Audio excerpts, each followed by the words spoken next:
Hello everyone. CTET special में हम लोग गणितीय शिक्षण शास्त्र यानी मैथमेटिकल पेडागॉजी से संबंधित महत्वपूर्ण प्रश्नों को सॉल्व कर रहे थे। कुछ क्वेश्चन हमने करवा दिए थे। आइए अब और आगे क्वेश्चन देखते हैं जो कि बहुत ही महत्वपूर्ण है। तो चलिए शुरू करते हैं। पहला प्रश्न, गणित की कक्षा में संप्रेषण का उल्लेख किस क्षमता का विकास करना है। तो जो मैथ पढ़ाई जाती है उसमें जो कम्युनिकेशन का उल्लेख किस क्षमता का विकास करना है, मतलब इसमें जो है आपको 4 ऑप्शन दिए हैं, उसमें देख के बताना है। तो पहला इसमें है दंड आरेख यानी बार ग्राफ को देखकर आंकड़ों का अर्थ लगाना। क्या इससे जो है कम्युनिकेशन स्किल से कुछ रिलेशन दिखाई दे रहा है आपका? तो इसमें तो हमें नहीं समझ आ रहा। दूसरा देखते हैं बी, कक्षा में पूछे गए प्रश्नों का तुरंत उत्तर देना।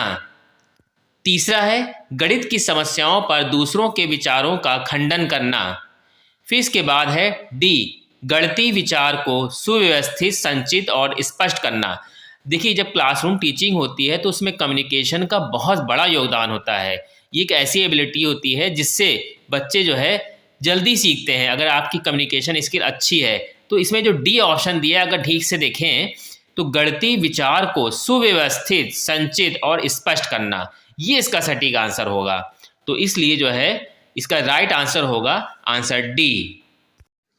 अगला प्रश्न, निम्नलिखित में से बच्चों के लिए कौन सा अधिगम अनुभव समाज तथा दैनिक जीवन में गणित के योगदान को प्रतिबिंबित करता है।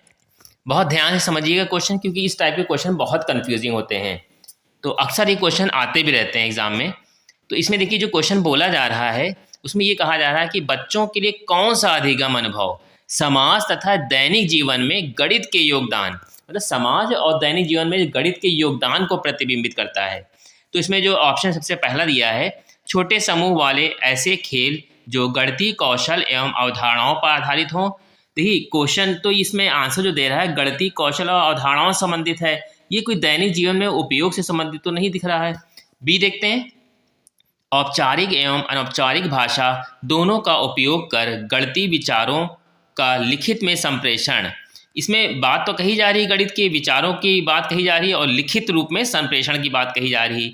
तीसरा देखते हैं, रोजगार के भिन्न भिन्न क्षेत्रों के लोगों से मिलना तथा अन्वेषण करना कि वे अपने काम में गणित का प्रयोग किस प्रकार करते हैं। ये आंसर कुछ ठीक लग रहा है, क्योंकि इसमें देखिए लिखा है कि रोजगार के भिन्न भिन्न क्षेत्रों के लोगों से मिलना। ठीक है, समाज में क्या होते हैं, लोग होते हैं अलग अलग टाइप के जो है रोजगार कर रहे हैं, उनसे मिलना तथा ये अन्वेषण करना कि वे अपने काम में गणित का प्रयोग किस प्रकार कर रहे हैं। तो इसमें ऊपर क्वेश्चन भी कह रहा है कि गणित के योगदान को प्रतिबिंबित कर रहा। तो इस हिसाब से आंसर सी होगा। डी भी पढ़ के देख लेते हैं, दैनिक जीवन में उत्पन्न डाटा को एकत्र करना, सुव्यवस्थित करना, निरूपित करना तथा प्रतिपादित करना। एक ये भी ऑप्शन दिया हुआ है डी में।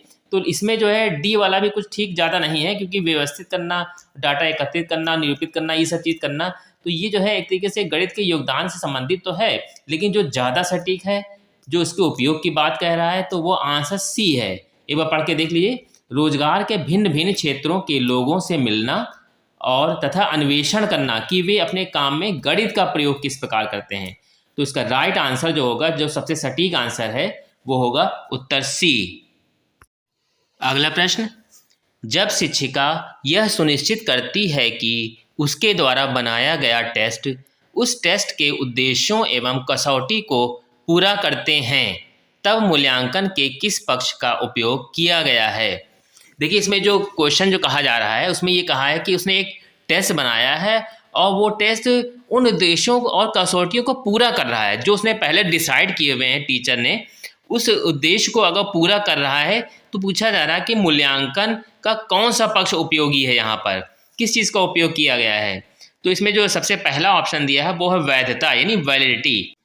वैलिडिटी यानी वैधता का अर्थ होता है यदि कोई परीक्षण जिस कार्य के लिए बनाया गया है या जिस मापन के लिए बनाया गया है या वह उसी चीज़ को अगर माप रहा है तो परीक्षण वैध कहलाता है। ठीक है, जैसे आपने किसी अभिवृत्ति का मतलब मापने के लिए कोई परीक्षण बनाया है, वो अभिवृत्ति को ही मेजर कर रहा है, तो समझ लिए कि वो वैध परीक्षण कहलाएगा।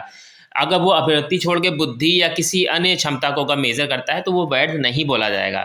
तो यहाँ पे जो उसने टेस्ट बनाया है, जो उसने उद्देश्य निर्धारित किए हैं, उस कसौटी को अगर पूरा कर रहा है तो परीक्षण वैध होगा। यानी कि जो पहला आंसर है वो होगा वैधता यानी वैलिडिटी। अगला प्रश्न, प्राथमिक स्तर पर आंकड़ों का प्रबंधन के परिचय के लिए निम्नलिखित में से क्या सबसे उपयुक्त है। डेटा हैंडलिंग से संबंधित एक प्रश्न है, तो इसमें आंकड़ों का प्रबंधन के परिचय के लिए कौन सा सबसे उपयुक्त है देखते हैं। सबसे पहला ऑप्शन दिया है विद्यार्थियों को बस और ट्रेन के समय की समय सारणी को पढ़ने के लिए कहना। ठीक है, तो इसमें क्या इससे आपको समझ में आ रहा है कि बच्चों के लिए ये सही रहेगा? प्राथमिक स्तर पे आंकड़ों का संबंध, आंकड़ों का प्रबंधन संबंधित है। ये कुछ कुछ तो है, लेकिन आगे देखते हैं। बी, कक्षा में विद्यार्थियों की लंबाई, उनका पसंदीदा खाना, रंग, कार्टून इत्यादि पर आंकड़े इकट्ठे करना और आंकड़ों पर आधारित प्रश्न पूछना। ये कुछ ठीक लग रहा है। इसमें देखिए जो लिखा हुआ है, विद्यार्थियों की लंबाई, अलग अलग लंबाई के बच्चे होंगे, उनका पसंदीदा खाना सबका अलग अलग होगा, रंग सबके अलग अलग पसंदीदा रंग होंगे, रंगों के या नाम जो हो सकते हैं, कार्टून भी अलग अलग हो सकते हैं, इनको इकट्ठा करना और एक आंकड़ा तैयार करना। तो इसका सटीक आंसर तो बी लग रहा है। अगला देखते हैं सी, विद्यार्थियों को एक शहर की 5 साल की जनसंख्या गणना दिखाना और विद्यार्थियों को जनसंख्या वृद्धि की तुलना करने को कहना। तो जनसंख्या से संबंधित ये काम है, लेकिन 5 साल की जनसंख्या का गणना करना तो ये भी कुछ ज़्यादा प्राथमिक स्तर के लिए तो ठीक नहीं लग रहा।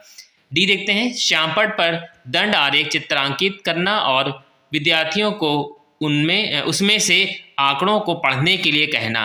ये कुछ ज़्यादा ही हाई हो जाएगा, तो इसमें ये भी कुछ ठीक नहीं है। तो इसका जो राइट आंसर होगा वो होगा आंसर बी, कक्षा में विद्यार्थियों की लंबाई, उनका पसंदीदा खाना, रंग, कार्टून इत्यादि पर आंकड़े इकट्ठे करना और आंकड़ों पर आधारित प्रश्न पूछना।